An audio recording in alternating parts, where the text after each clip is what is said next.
สวัสดีครับ I'm Point from ค้นพบ I'm sure we have all experienced this before, perhaps more often than we would like or we would ever wish for, and that is simply the feelings of disappointment by or being let down by someone, or perhaps um, feeling saddened or heartbroken, or even hurt in some way, shape, or form because somebody who we trusted, who was dear to us, who was close to us, behaved in a way or did something that went completely against what we would expect of them or expect from them.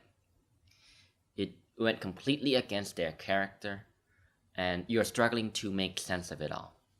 And from your perspective, it could be very much seen as an unethical behavior, a wrongful action, and the list goes on.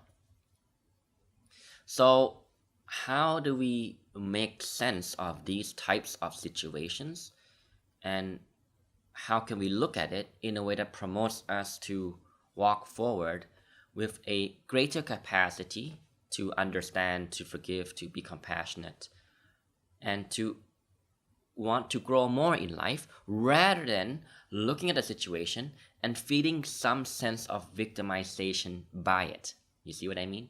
There's a big difference there. So first of all, isn't it quite interesting that we live obviously in a very chaotic world, but when somebody who we don't know, we don't have any personal relationships with, we don't have any dynamics or attachments to them, just a random person in the world. When they do something bad, okay, you see that it's a bad thing, it's an unfortunate thing, and you can sort of let it slide, and life goes on. But when it's somebody who is close to you, who you hold dear, who you hold in such a high regard, in such high esteem, who you view as the embodiment of morals, of kindness, of compassion, of ethics, or of whatever you want to call it, yet they behaved in a way that you don't approve of because they had hurt someone, they had cheated somebody else from, or stolen something from somebody else, or wronged somebody else in some way, shape, or form, or perhaps something small, just being inconsiderate, and you found that to be very disturbing and even hurtful. Right? So I want you to notice, first of all, the difference between somebody who would do the same action, but you don't know them, you don't have any personal relationship to do with them, and somebody who you know personally who did this. Right? Notice that as the first observation. There's attachment there, right? There's attachment there. So naturally, we are more inclined to expect more from those who we are more attached to in some way, shape, or form. Now, attachment, I'm using this word in a loose kind of way. It could mean something like attachment to a friend who you hold high regards for, a close friend, a close family member, your parents perhaps, your child, your sibling, or a close friend or romantic partner, right? And notice that from this attachment, the way in which we have grown used to relating to these people, it results in a dynamic of expectation, correct?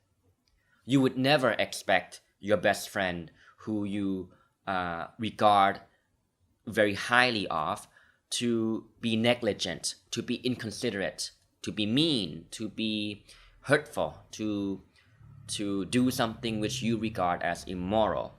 You see? Yet they did that, and you can't make sense of it. It disturbs you very much. It destroys you in some sense, you could say, and you're trying to make sense of it all, right? So notice the expectations that come as a result of the attachments. Right?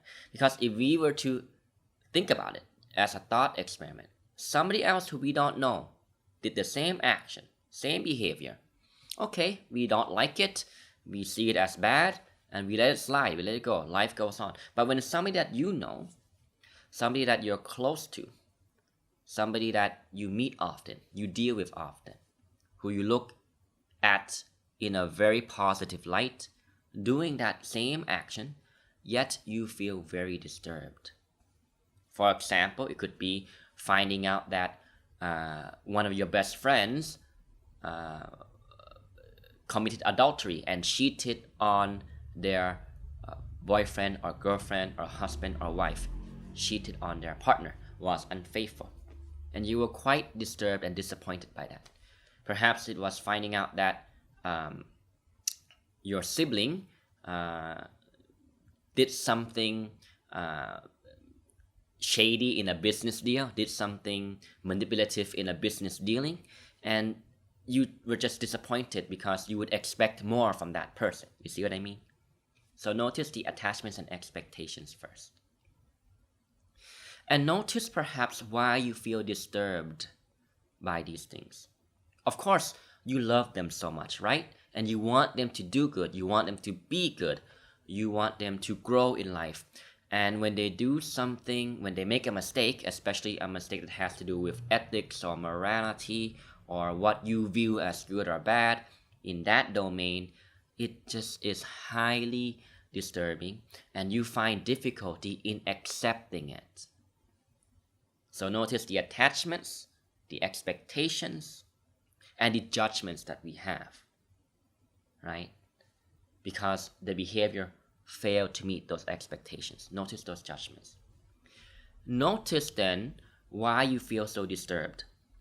Perhaps if your best friend, who you always held in a high regard for, who you always viewed as this person I guarantee would never ever be unfaithful to their partner, yet they did just that. Notice how it disturbs you, because that disturbance affects your ability to predict and understand the behavior of another human being. And if you can't predict or understand, then you cannot feel in control. And if you cannot feel in control, it very quickly leads you down a dark road which says, what if this happens to me? And it also makes you lose faith in humanity, right? Doesn't it, right? Somebody who you held on the highest level of integrity or standards, failing to live up to themselves, failing to live up to these standards which you held them on or which they themselves claim to be at, for example. If that person fails, then what does it mean for the rest of us? What does it mean for other people? What does it mean for humanity in general? And you begin to lose faith. But notice the trajectory that you are on. If you're not being mindful of why your mind and heart is feeling hurt, if you're not being mindful of why you look at the situation the way that you do, which only breeds a sense of victimization, a sense of insecurity, you could say, because, well, if my own brother did this, who I trust and love the most, if my own father did this, then what does that mean for somebody who I may marry one day? What does it mean for somebody who I may be close to one day? What does it mean for me? It hurts my ability to trust another human being. And that is a very disturbing place to be, right? Because if you cannot predict the behavior of another person, you don't know how to respond. And that's why this thing can be a very difficult place of hurt to get out from. But in order to get out from this place, we have to first understand the dynamics of our own feelings, of disappointment, of being let down, or etc., which comes from our expectations for that person, which comes from our attachments to that person. You see how they're all connected. Only when you see this will you have a chance to relate to the situation in a different way, in a way that promotes understanding and acceptance, which is compassion. Now, understanding and acceptance does not mean approving their behavior. It does not mean welcoming your best friend to continue and cheat on their partner, or it does not mean to say, oh yeah, the good thing, brother, good thing, father, that you cheated in that business deal. No, It's just accepting reality for what it just is, prior to your judgments of it, prior to your own labeling and projecting of what is good and what is bad, which leads you to feel like you're on this dark road, that you don't know how to make sense of it, and therefore you don't know how to trust somebody else again, and therefore you feel hurt by it in some way, shape, or form, and this breeds loneliness. You feel like you're in a dark room, right? If my own best friend did that bad thing, if the person who I held in such a high esteem, who I thought was the most virtuous person I know, failed to live up to these ethical standards, then what does that mean, right? It's a very dark place to be, don't you think? Right? You see, human beings, we behave from our level of consciousness, if I may use that word. And this is the things that many other wise teachers would say. They would describe it in that way. So I'm borrowing it from those other teachers. What do I mean by that? I mean that if you were to truly be mindful of your own attachments, your own greed, your own selfishness in very minute and subtle ways, if you're able to see that in yourself and observe that in yourself without judging yourself for it, right, then you actually become aware of it. And by becoming aware of it, it drastically reduces the chance, reduces the potential, or reduces the probability that you will behave in those selfish ways. And that is the beauty of awareness, you see. And that's what it means by saying that human beings behave from their level of conscious awareness in that moment of time. Even people who we genuinely regard as good people, kind, compassionate, perhaps they were caught in a situation where they were blinded by their own ego's self-interested agenda to the point where they could not see how their actions would be harmful to other people and themselves. And themselves is an important one. Because most people might think, well, why should I worry about my action? It benefits me. I don't care about the other person, so why should I care? No, if you do something that goes against your own integrity, trust me, you will pay for it later on down the road. But that's another topic that's a conversation for another day. The point I'm trying to say is, wouldn't it be better to look at it from the perspective of understanding and acceptance and compassion? Because if you understand that we are always behaving from our level of conscious awareness, then we see through how our own ignorance leads us to do what we would conventionally call as bad, as evil.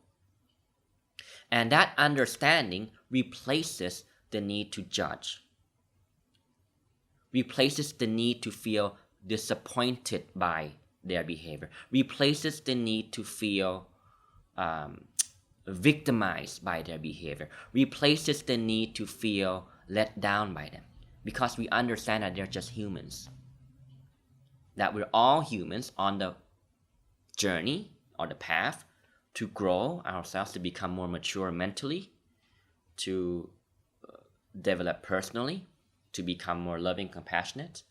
And that's just all it is, if you think about it. That's one way to look at life, I suppose, that I want to propose here. The game of life, right? And if you understand truly that people behave from their level of consciousness, if they are not conscious, then they're likely to be driven by some sense or some form of fear, some form of selfishness, and they're just not aware of that. If they were truly aware of it, they could not continue to do that behavior. Now, this may be confusing because you may then ask, well, what about that person who knows that cheating on their boyfriend or on their girlfriend or on their partner is obviously a bad thing? They know it, but they're still doing it. I would propose that they don't truly know it yet. They know it intellectually, but they have not embodied it on a deeper level. And that's why they continue to perpetuate in that behavior. And understanding this dynamic of human behavior, which comes from ego, selfishness, and ignorance, as the wise teachers would say, it promotes us to free ourselves from this very dark road where we feel let down by them, disappointed by them, or victimized by their behavior. And this understanding and acceptance replaces it. Now, again, to be clear, acceptance is not saying, oh, good, continue to do that behavior. No. We're accepting that that is the human condition from that level of awareness. Because once you understand it in this kind of way, in this kind of light, you have a much higher opportunity to be compassionate, to forgive both themselves and forgive yourself as well. Forgive yourself for holding on to the sense of hurt, holding on to a sense of victimization. And that requires a higher level of awareness.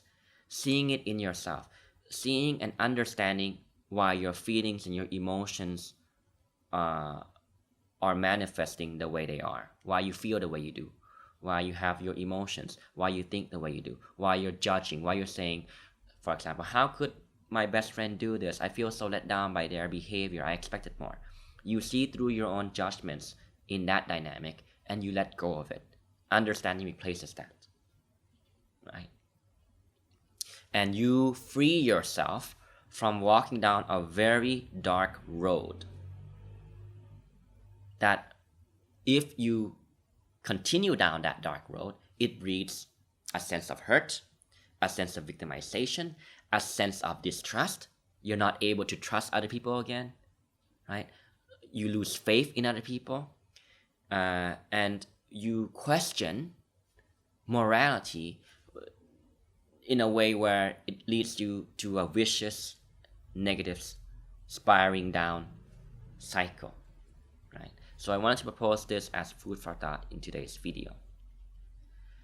I know it can be very difficult, and my full support is with you. If something were to happen where you would be caught in this dynamic. But have courage, have the strength, and have the perseverance to look inside of yourself and understand what's going on in here, in your own heart and mind, rather than reacting to the outside circumstance. Always watch what's going on in here. Respond, don't react.